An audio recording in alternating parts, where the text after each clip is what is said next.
Welcome to the Take Money, Make Money show, where we talk all things reselling. We'll show you how to take your money to make more money. We show you how to crush it on eBay, Amazon, Facebook Marketplace, OfferUp, you name it, because we've done it. Hosted by me, GrowWithChris. Let's get started. Welcome back, everybody, to the Take Money, Make Money show. I'm your host, GrowWithChris, and I'm happy to have you with me here. If you're watching this or listening, this week we have a little bit of a different format.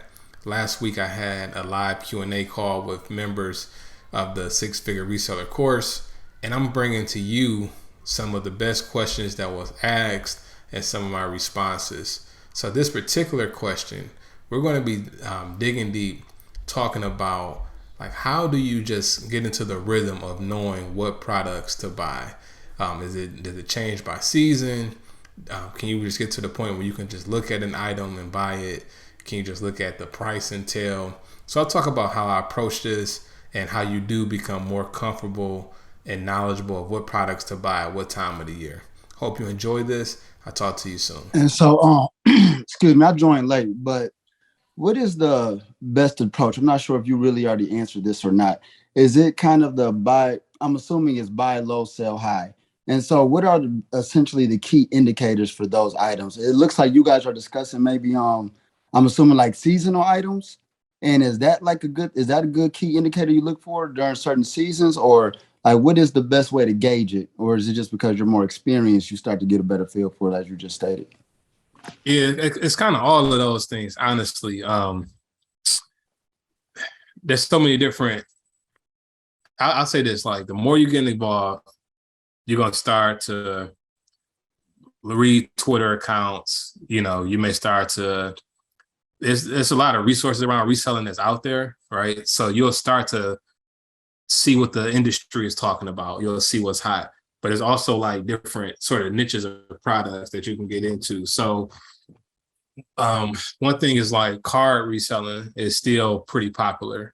Like football cards, NBA cards, they're harder to get, but some stores, like they're hard to buy online because a lot of bots buy them, right?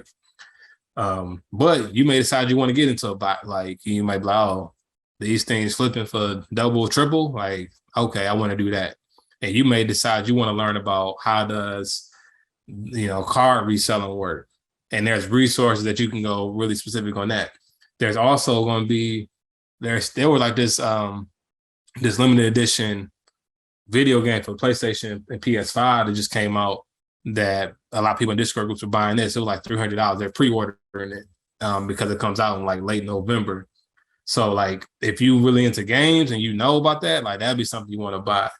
But same time, one thing I talked about on my Instagram the other week, Walmart, and they may still have it in stock. I got an email. I'm not sure if they do, but they had a Chromebook on sale for $100. I brought it like easy. I started to buy even more, but it was like because I know just from like you said the seasonality of products. I know back to school is coming. I know that's not going to stay. I'll be shocked if that stays in stock past this month. And I know when it's back to school season, people locally will easily pay like $150 for a brand new Chromebook. You know what I'm saying? If not more. So I understand that seasonality. Another thing that's big is like printers around back to school time are big. Like I have a picture, I'm gonna put it up at some point. Like I was like 50 printers in my dining room because they were selling. I was buying printers for like 20, $30, like HP printers that were reselling for like 50 or $60.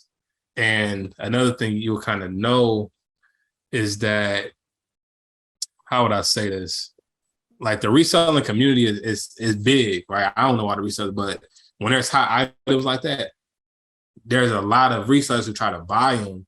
And you may think that's a bad thing, but it kind of helps us because it makes it so that the general consumer never even see that, like what they are. So some of these printers I was selling, people were happily paying $60 on like online for it because they didn't know it even could be, was anything less than that. You know what I'm saying? So that's like seasonality.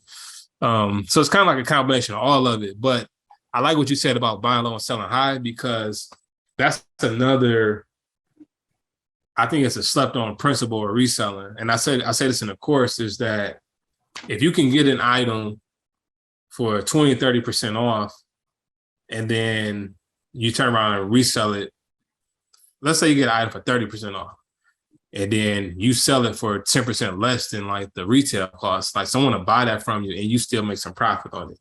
So like if you, on a lot of those Twitter accounts, they'll shoot out deals and the price errors or things that are really marked down. And those are another opportunities where you can buy stuff for a lower price that you know it's going to have some demand and you can resell it. So that's like kind of how you got to be with it. One way you can really join like a community is if you were to join like a Discord group. Those are like monthly costs, but a lot of times those are have monitors and people kind of calling out things.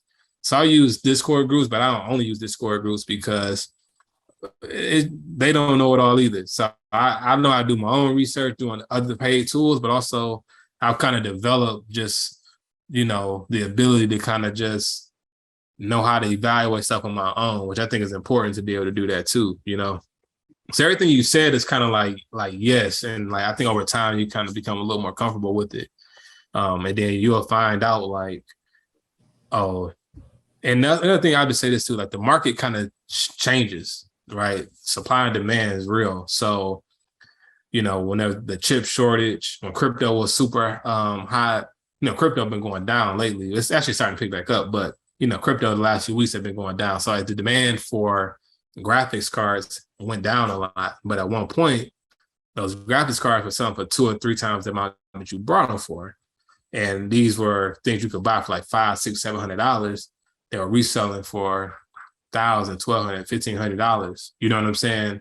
But that was largely because of the market conditions, the chip shortage, crypto was booming, and the reason people want them because you know if you have those things, you can actually mine the crypto at your house. So it was just like people were paying hand over fist for those. Now that same item not reselling as high, but that's not to say it won't go back up. There's still some demand there. So becoming comfortable, like to look things up is important too. Because I do the same thing, and this last thing I'll say, I know I'm just rambling, but when I'm trying to find items on Amazon, and it's for people who, you know, maybe like you're sort of unsure about reselling. Like look on Amazon, most of those products are sold by third-party sellers. So what that means is you can do the same thing. If you go to Amazon, there's actually apps you can buy where you can like literally scan the barcode on items to see what it's selling for on Amazon. And then you can compare that to what it costs you in the store. And there's people who literally do that like all day, every day. And I'm not saying that's what you want to do or what I want to do, but just know that there are deals everywhere to be had, but you have to be able to know where you can find the items. Cause that's just like an evergreen thing you can do. You know, like if you didn't have a job, you like, you know, I got to find a way to make money. You can literally do that.